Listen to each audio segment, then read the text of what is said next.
Find us on Facebook at facebook.com/JuCowFTW. Check out our blog where you can listen and download our shows at jucowftw.blogspot.com.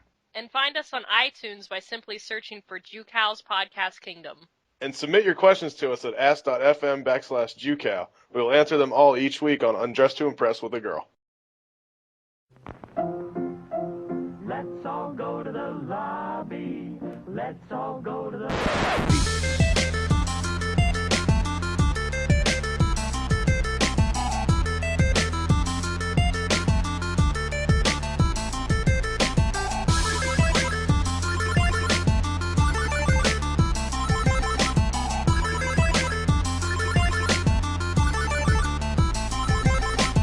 Welcome to a very special episode of Fresh Asparagus. I'm Josh. And I'm Kyle. And this week, it's our first time ever having an interview on Fresh Asparagus.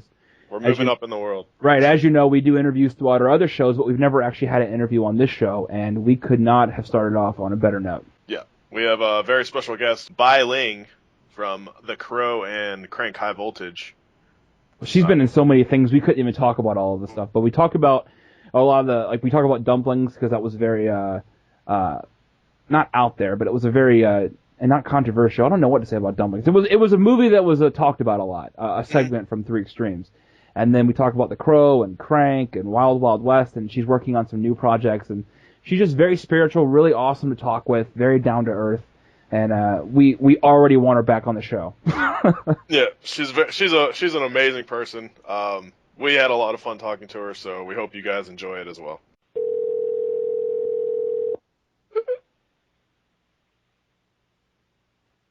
Hello? Hi, this is Kyle with the podcast. Hello, who's this? This is Kyle with the interview today. You had an interview at noon? Yes, yeah, I totally forgot. Oh, do you have time to do the interview today? Yeah. Can you hear me? Oh, yeah, I can hear you fine. Okay. My name's Kyle, and this is my buddy Josh. How you doing? Hey, I'm good. How are you? Good. And we just have some questions for you, and I really appreciate you taking the time out of your day to do an interview with us. Sure. Thank you for having me. Absolutely. Well, let's jump into it then. Okay. Growing up, did you always know you wanted to be an actress? I cannot know. I think when I was a child, I was kind of mute, and I was afraid of people, afraid of talking. I always kind of frozen in a place and with no sound. I think I'm kind of from another world, and I don't know how to respond. I don't know how to function or respond to people when I was a child. I was kind of mute and stuck in my own environment that only myself feel comfortable. Even my family, I feel kind of like somehow in the environment, if anybody walks into our room, I'm frozen there. Right. Strange. Mm-hmm. You're very shy. Yeah, I think there is part of me, that's why I said I'm from the moon, and I was, I think I just learned that I was, previous life, I was this wild animal, like running in nature, very free. And then when I adopted this human body on this lifetime in the universe on Earth, so I'm kind of like don't know how to function, but I still have that wild spirit. Right. That's somehow, I know I'm in a house, I cannot be a wild animal, but I'm like kind of puzzled, don't know what to do. Right. Gotcha. well, who actually influenced you in your acting career? Like, who'd you look up to? And I don't have anybody that I'm looking up to it because I grew up in a communist country in a very, far away from Hollywood. I grew up mostly with my grandparents. I think it's her generosity of giving and appreciation of life, my grandmother. And my grandfather always carried me on his shoulder and taught me in all these poems from ancient China. I memorized hundreds of poems when I was a child. I think music, nature, and poetry formatted my soul. And I think acting to me actually, till this day, I'm not acting. I'm basically be truthful there as who I am. But also I find a way because I was extremely shy, I'm scared, afraid. So I find that, but I have this rich world inside of me. I feel if I don't express it, it's going to explode. Right. So I find acting as a platform that because I cross the threshold as to acting somebody else, but actually I can be free as who I am, be real. Actually, I was real. I was not acting in any of the roles. I've always been very truthful to say and to do what the character is supposed to do, but being a real Bai Ling. So you like kind of put everything you've learned, or were influenced by like your grandmother and stuff into each role that you play. That's pretty cool. Yeah, I think it's not really learning anything to how to play the role. It's like how I find a way to express myself. I know I have a gift. It's my grandmother's generosity, appreciation, and guide me to view life that way. So I know that I have a gift to give as an actress. That's how I psychologically and trick myself into a safe zone that I can be the free me and to give the brilliant performance. That's what I do to portray the characters. Well, and you've done so many movies. There's no way to talk about everything. So I guess Right. you have to touch on, just some of the big ones that I know that we loved watching, especially growing up with some of these films. How did you get the part in The Crow as Top Dollar's half-sister and lover? Hey, yeah. The Crow, actually, I got it when I was in New York. I basically just landed to New York City, and I was invited by NYU Film School. And I met someone, friend of mine, true friend, who knows the casting director. So he said, you're an actress, movie star in China. Do you want to act in here? I said, yeah, but I literally don't speak English.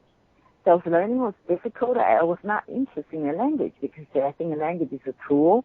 I'm interested in the fact of moving element of life, but the language itself.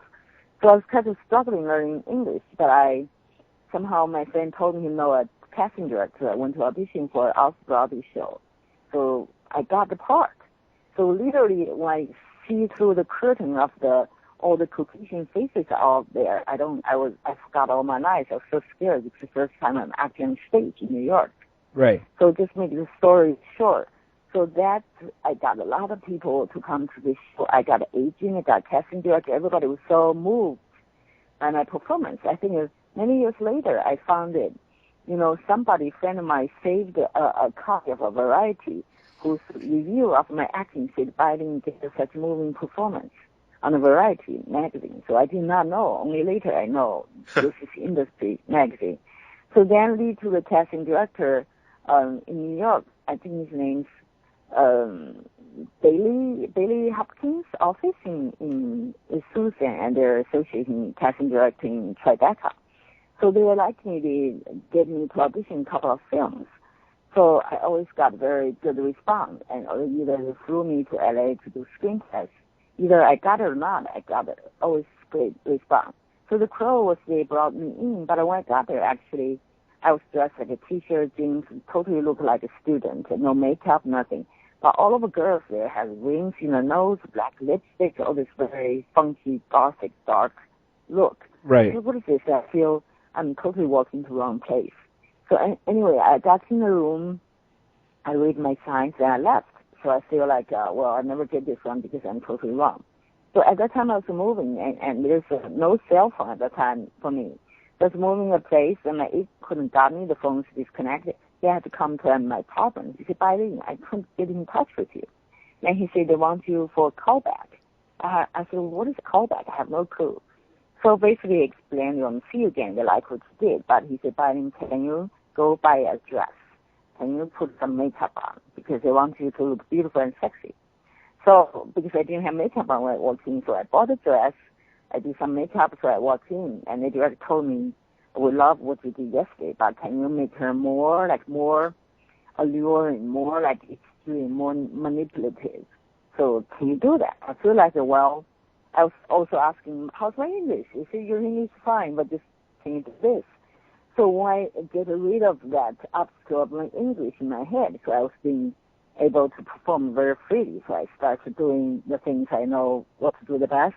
And halfway through, they said, well, perfect.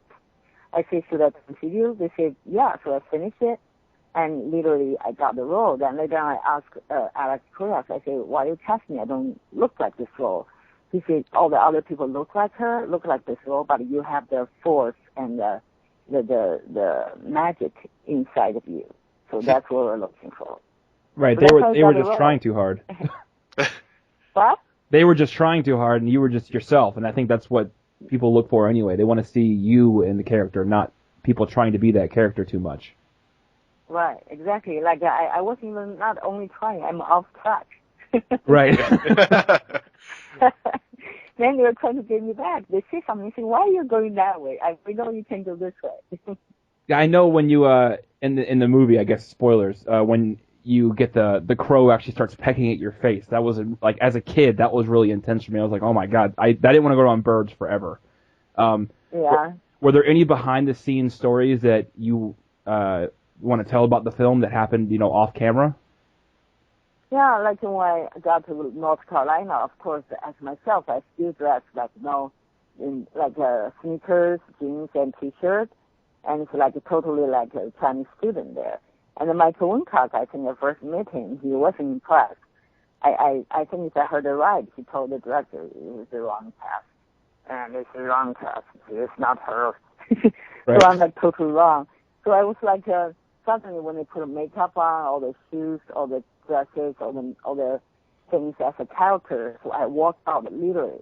If you see me, I can shout like I walk out. Everybody was like, have like the eyes blinking, like shocked, like wow, who's that? It's like among Michael Wincock included. Everybody's wow, she looked like this artist walk out from the sky or something. So just like I have this, I don't even know where to get it from. I have this when I'm performing a different part. And I have this caressment or some sexual sensuality almost from the universe gave it to me. I can carry to, I seem larger than myself when I'm on screen or when I portray character. I think that's just a gift.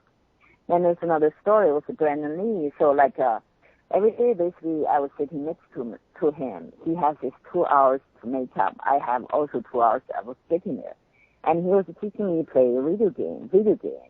And he was asking, he said, oh, Bai Ling, I heard you're Chinese. I said, yeah. I said, yes. And he said, I'm Chinese too. I said, you're kidding me. Because he looked totally white to me. Right. I said, you're kidding me. He said, yes, I'm Chinese. I said, really? He said, my father's Chinese. I said, oh. I said, what did your father do? He said, my father's actor. I said, oh, great. Then he said, he sort of, I didn't ask him. I said, oh, what's your father's name? He said, Bruce Lee. I said, well, I never heard of Bruce Lee. He was like, I said, what kind of film he does? He said, Ashley, come on, you don't know Bruce Lee? I said, no. He was like, wow, probably you're one person in the world don't know Bruce Lee. I was kind of feeling bad. I really didn't know. So in the evening, I went back to my hotel. I called my friend from New York, because we're in North Carolina. I feel kind of bad because he was like disappointed and also made me look like kind of a idiot or something. I don't know his father. So I called my friend. I said, do you know Bruce Lee?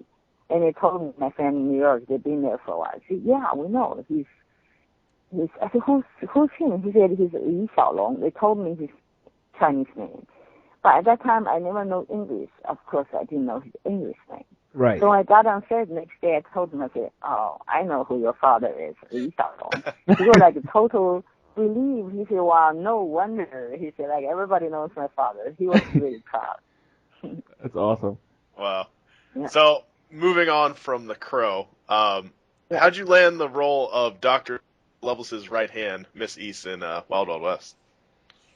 I think actually after The Crow, I did the Wild Wild East was after Red Corner. Mm-hmm. Right. I think I got Red Corner first with Richard Gere, and before the Wild Wild West, I think it's the same cast director cast it, and they just want to see me for Barry, I think Barry Levinson was the director, and Barry for the Wild Wild West. Right. Mm-hmm. Suddenly, so they want to see somebody, the casting director cast me same as a Red Corner. They liked my performance, so they brought me in. So I was actually very funny. During the audition, I made them laugh. I don't know what did I do. So they cast me for that part. They want somebody exotic, it's funny and beautiful. So they Through basically, audition. basically just walked in and were like, okay, you're in. Yeah, exactly. But I think they're very, very like picky and very suspicious in the beginning. But I was because of my presence. Also, I'm really funny. I like to do a big comedy. I did like a Frank Tudo stupid role, but I made her really funny. I think I have this from that's our favorite Red movie. Corner. Yeah, from the series Red Corner role as a lawyer, very like a solid performance as like, you call this drama good actresses, and till this funny, silly role, and they have this whole range as actress. All right, hey, Crank 2, I know we'll definitely talk about it later. That's one of our favorite things you've ever done. I mean, it's awesome. We love that movie. Yeah. But I know that I've read so many different stories about the next question, and I don't know which one it is. So I guess we'll ask the person directly. About Star Wars 3, you played Senator Bana, where the scene was cut though, and we were trying to figure out. We saw so many different stories online about why the scene was cut. Is there any like defined proof why it was cut? Actually, at that time was pretty controversial, so I was torn that a lot of media was interested to know what's the story behind, because at exactly same time, almost like same day, they released Star Wars and also the Playboy cover magazine at the same time. Right. So that's a bit controversial because these two should not merge, because one is a family movie, another one is like totally extremely sexy for almost like for gentlemen.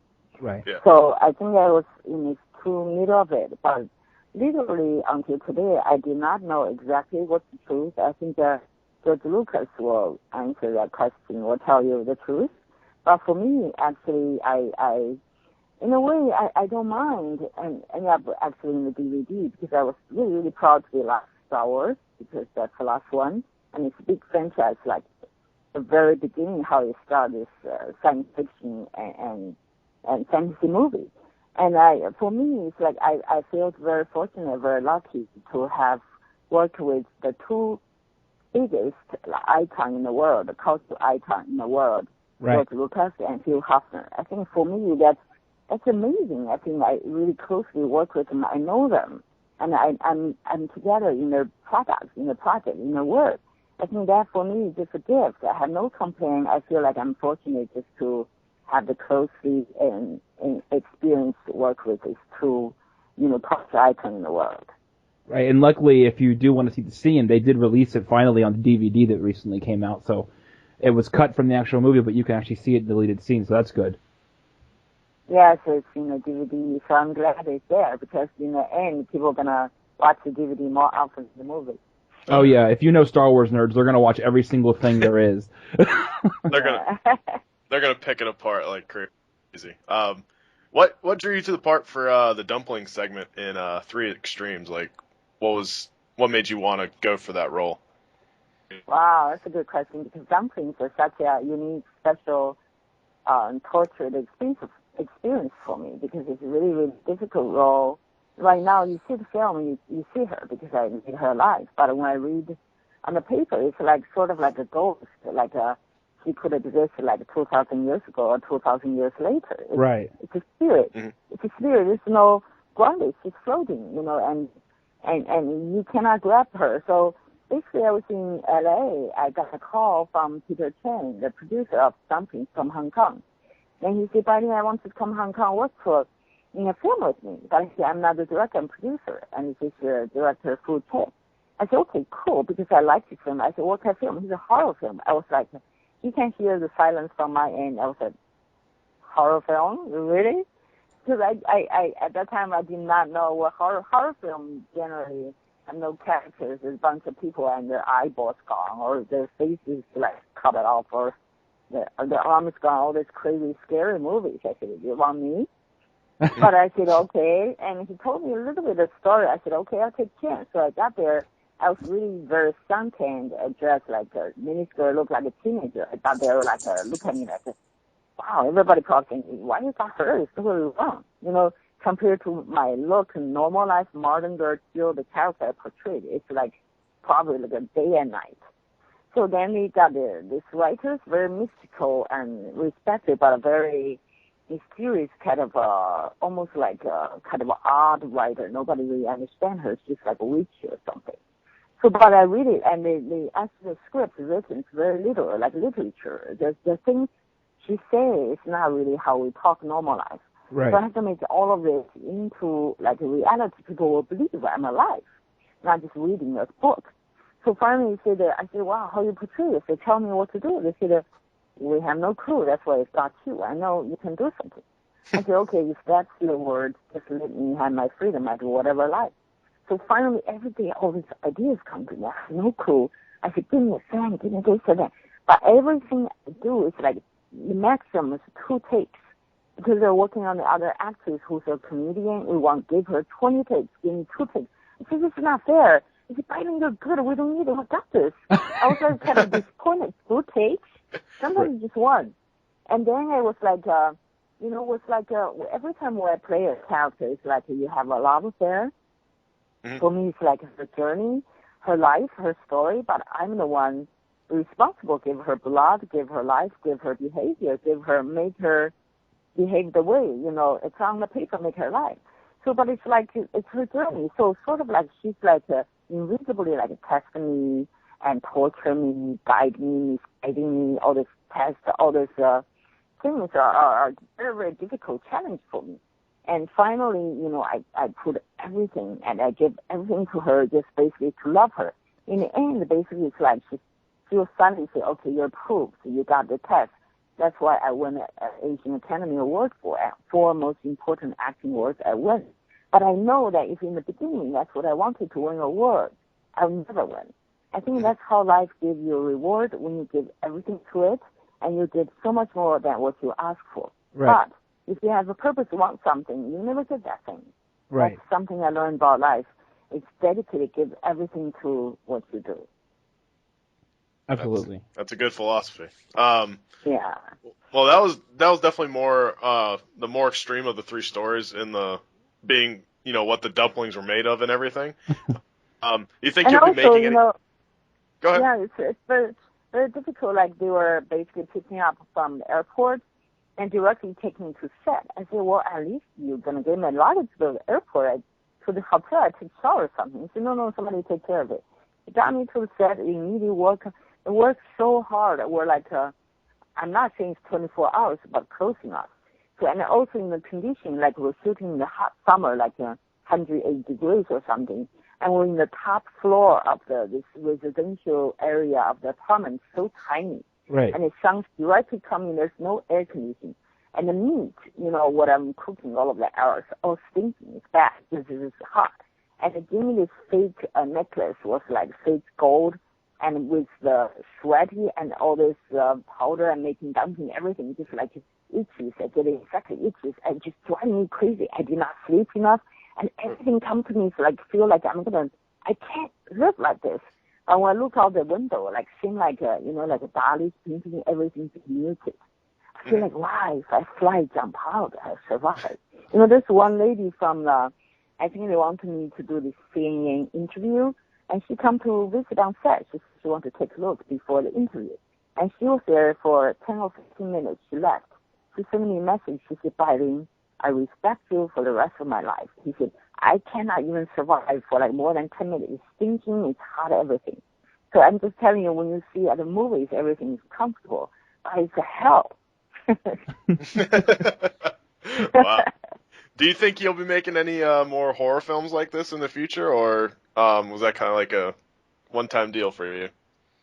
Yes, I would like to do it because that character is because I'm a performer or actor because I have this capacity.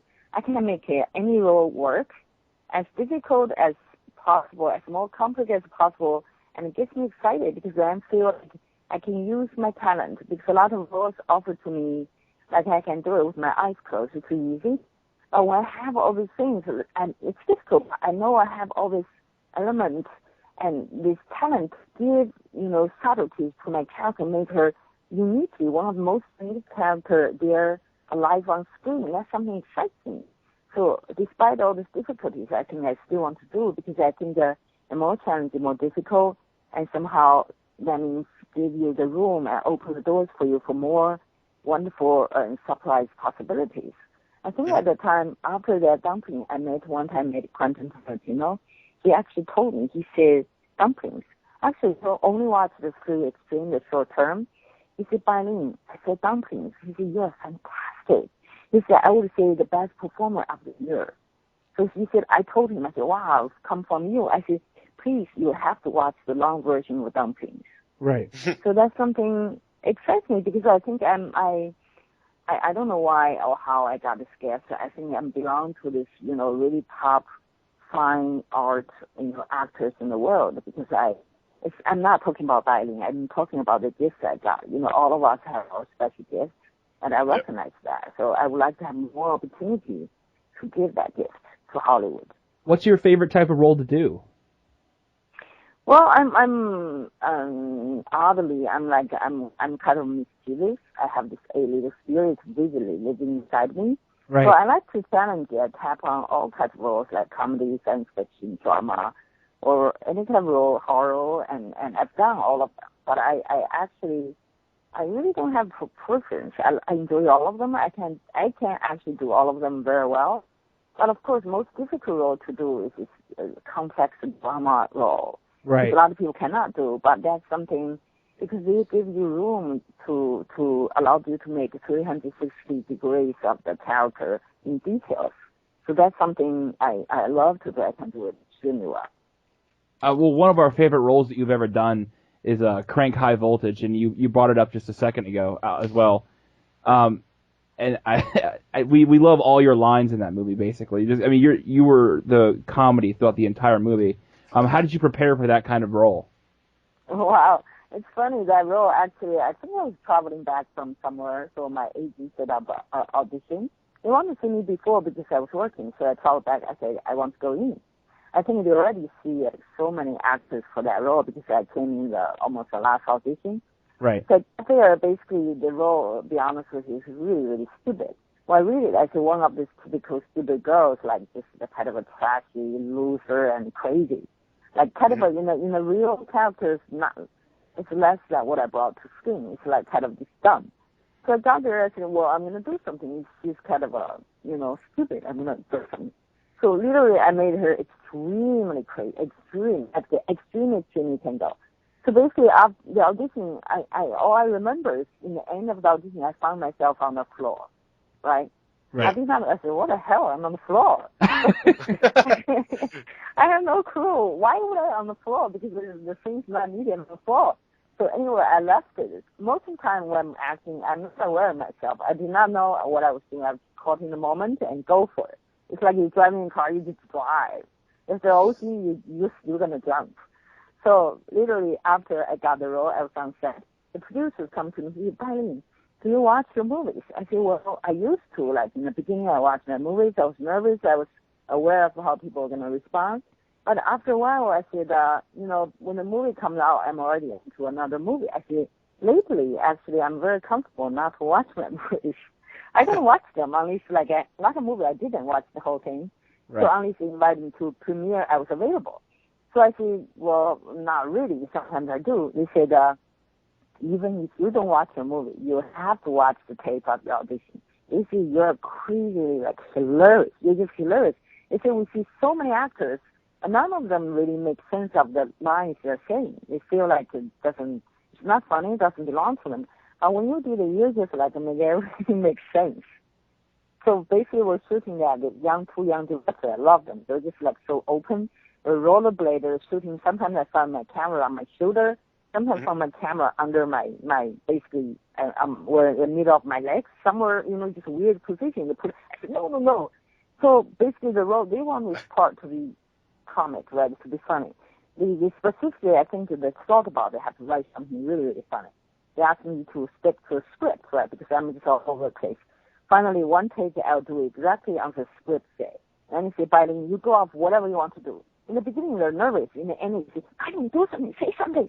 Do something. They just let me to have freedom. One time I remember, the line, I said, wow, you're my shiny lunchbox. Right? Yes. Yes. And, yes. well, when I was acting with Jason, he could not keep his face straight. I said, wow, you're my shiny diaper. I was like, can you believe it? I was coming up all these lines out of nowhere. And he was laughing. He said, what the hell are you saying? I said, where are you? I was just going all this weird, extremely fun. Everybody's laughing. He could not start until in the end, basically, it's fine, do something, say something. I would just come up with something out of nowhere. But it's hilarious. I think it's just something, I really learned about myself. It's like if I'm thinking I'm an idiot, If I'm not thinking, I'm a genius. And when I'm not thinking, seriously, when I'm not thinking, all these things come. I see this mischievous ghost, like vivid, this mischievous little ghost, all come to my head. Hey, see that? Yeah. They're all like bugging me, and I just come out the words, and all of them are funny. Then they were laughing in my head. You know, it's just funny. I think when I'm open to the universe, I have all these gifts. It's like the huge, like the best tool in the acting world that I have in the universe stored for me. If I just open, they all come by themselves to surprise me. You know, sometimes when I do the thing, you know, when the director producing any movie, they say, "Oh, Bai Ling," I mean, my tutor say, "Bai Ling, you're ready." I say, "Sure, I'm ready." Actually, I have no clue. I'm not. I don't know what I'm going to do. Of course, sometimes I learn the lines in the makeup room because I don't like to study them. Right. I like to keep it fresh. Of course, I have to learn the lines, but I roughly know them. I'm very quick of learning lines. So then I got to the set. I said, "Oh, Bai Ling, you're ready. What are you going to do?" I said, "I'll show you." I said, "Sure." I said, "Turn the camera on." So even at that moment, I swear to God, I have no clue what I'm going to do. But I'm so excited at the moment. I knew that I have a magic with me. But I don't know what I'm going to do. My mind's not involved. When the camera's on, I'm like totally like I dominate myself. I dominate the thing because I just become the character. I'm there and I'm not there. I just caught everybody's attention. So after that, they were like, "Wow, you're so good. How did you do it?" I feel like I'm jump out of my body, look at myself. I said, "How did I do it? I have no clue." So that's the truth. I have no clue. I gotta say, to this day, I call my fiance a shiny lunchbox. Oh, really? Yeah, that's a line. You tell her, you're my shiny diaper. He's gonna try that one tonight. Yeah, that might. Yeah, please. She'll be like, "You're crazy," but she'll like it later on. I'll send you a message to let you know how it goes. Yeah. Okay, tell me. I really admire the fact that you like to do like a lot of improvisation. Like you just come up with stuff. Like you still stick to, you know, general like inside the story and everything, but you improvise a lot. And I think that's what makes any great like scene or movie, like, you know, the director allows you to, they kind of just say, "Here, go with what you think," or just say a line or something like that. So I think that's what made Crank so great as well. Right. Was you being able to do that. Right, you're totally right. It's like the moment of life, because no matter what is the setup thing is acting, but you have to breathe. And the air only going to be alive when it's real at the moment. Exactly. I think like for me, acting, of course you call me actress. I'm not acting in that moment. Even Crank 2 or Red Corner, whatever, serious or not serious, I'm real in that moment. I think it's like children, they always move you. They always move you, always make you believe, and they carry you, always care for them because you're real. Like for me, that's something, you know, I'm real no matter what I do. I have to share this story with you. I think a while ago I auditioned for Terrence Malick, so one of the greatest directors out there. So for a Broadway show called Sons of the Bailiff, they adapted from Japanese play. But we only did the workshop in band for this play. Unfortunately, Terrence Malick was the writer, was a writer and producer. The director is Andrew Wajdas, great Polish director. Mm-hmm. So anyway, so I went to audition in New York. It was in the theater downtown somewhere. They put me in the center of the theater. The directors, everybody sitting up row, upper somewhere. I cannot even see. They have this one single light on me. So I was just reading a character. It's a beautiful play. I play this goddess of mercy, adopted herself into a family as his daughter to guide his whole family, went through turmoils, difficulties. So I was reading a monologue of how I crossed the threshold and drowned myself in order to save them. It's so beautiful. I was reading. It's just like so beautiful. I memorized. I read it. After that, Terrence Malick is taken me to another room. He says, "Bai Ling, no matter what you do, it's what we want or not, it's the right direction or not, it's the right discretion of the character or not. You see, you're so truthful. We just have to believe in you. We believe what you say, what you do." He said, "Please do not ever change that. Do not ever watch television. Up to today, I don't own a television." Oh, wow. Yeah. So I knew I have the truth, and life is my stage or my resources as real life living, to learn to breathe life, to be a good performer or artist. It's not watching or learning these things from, the things away from life. And that's one thing that, the main reason we wanted to get you on the show is because we do admire that you just be yourself. You're very bright. You're very funny. You love singing. Because I remember seeing, we were doing some research on you a little bit just so we make sure we have everything that we wanted to ask you and didn't regret anything, not asking. And I remember seeing online a while back that you were singing sexy love songs with a group. I thought that was the greatest thing ever. Which one? You were singing it's called Sexy Love Songs with some group. I believe it may be at a convention or something like that, but you were singing Sexy Sexy, and I was like dying laughing. I thought that was hilarious. But I mean, I have this ability. I'm brave. I think it's fun. I'm brave to push all the envelope, but not supposed to push. right. But I have no limit because I never learned anything. My mind is free. Nobody told me I should do this and that. I can do anything I want. When you have that freedom, you actually bring magic. We got to hire you to do a song for us, a Jukast song. Yes, I will. You can do it. I will play you, actually. Yeah. Make you very fun. I'll be serenaded. You can do a song for our podcast, our opening theme song. Yes. That'll be amazing. Well, the way we like to end the show each week when we have a guest on is we do what we call the speed round. It's basically just 7 questions, and it's just whatever comes off the top of your head. The first question is, what's your favorite movie of all time? Casablanca. That's a good one. What's the best movie you've seen in the last 5 years? Popped to my mind is Dumplings. That was when I first saw that movie, I was taken back. I hadn't seen too many foreign films. I'd seen a lot, but not horror really. I was getting into the horror foreign films, and that movie really. That's not really people think of horror. That's a psychologically alluring horror. It's right, not exactly. This dead body suddenly somewhere come out of your bed. It's different. It's dialogue and creepy. That's what it. Yeah. Yeah. What's your favorite movie that you've worked on so far? Favorite movie I work on, I would think Red Corner, because it's my first leading role. Okay. And it's really, really difficult. My English wasn't good at all, but I was working with Shakespeare.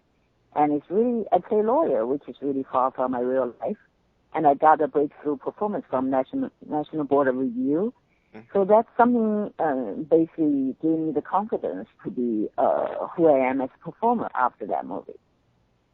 Nice. Red Corner. What's a role that you would love to have? What is what? What's a role that you would love to have? Like, if somebody offered you a role, what would that role be that you would, your dream role? My dream role would be, I think it's something very complex. Maybe, I don't know, it's maybe some contemporary, like sort of like a Casablanca sort of thing, like a love story, but in a contemporary way, and it's very beautiful, very moving. Okay. And maybe, I'm not sure, maybe involve music or something. Oh, wow. Do you have a cheesy, guilty pleasure movie that you have to watch all the time? I'm sorry, say it again slowly. I'm sorry? Can you say it again? I couldn't. Do you have a cheesy, guilty pleasure movie? Do I have what? A guilty pleasure movie, a movie that you have to watch all the time. It just brings you so much joy. I think the movie I watch all the time is Bai Ling's real life movie. I like real life. I don't watch movie and TV often. Right. All right. I think my own life reality. It's a movie for me. It's too much for me to watch it every day. Right. That's a good answer. What's a life? Well, speaking of real life, what's a life lesson that you've learned from doing all your films and? It's not something I learned. I think that reconfirmed what I believe is be the most brilliant and beautiful of who you are. Okay. Alrighty. And the last question we have for you on our show is, what's your favorite line that you've ever said from one of your movies? You're my shiny diaper. You're my shiny lunchbox. Actually, it's like, I love her eyes, pretty. That's from The Crow. Everybody quoted that. They all know that one. Right. I love your eyes, pretty. That almost like my very first English line ever on the silver screen Hollywood movie because The Crow is my first English movie. That's my first line ever people hear on film of Bai Ling. It's, I love your eyes, pretty. I think eyes are the window of our soul, right? It's nice. Right, absolutely.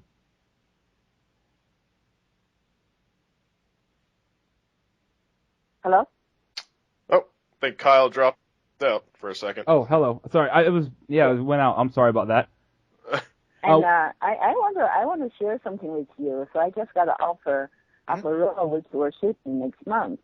I'm very, very extremely excited. It will be another challenge for me, which I'm very lucky to step into this role.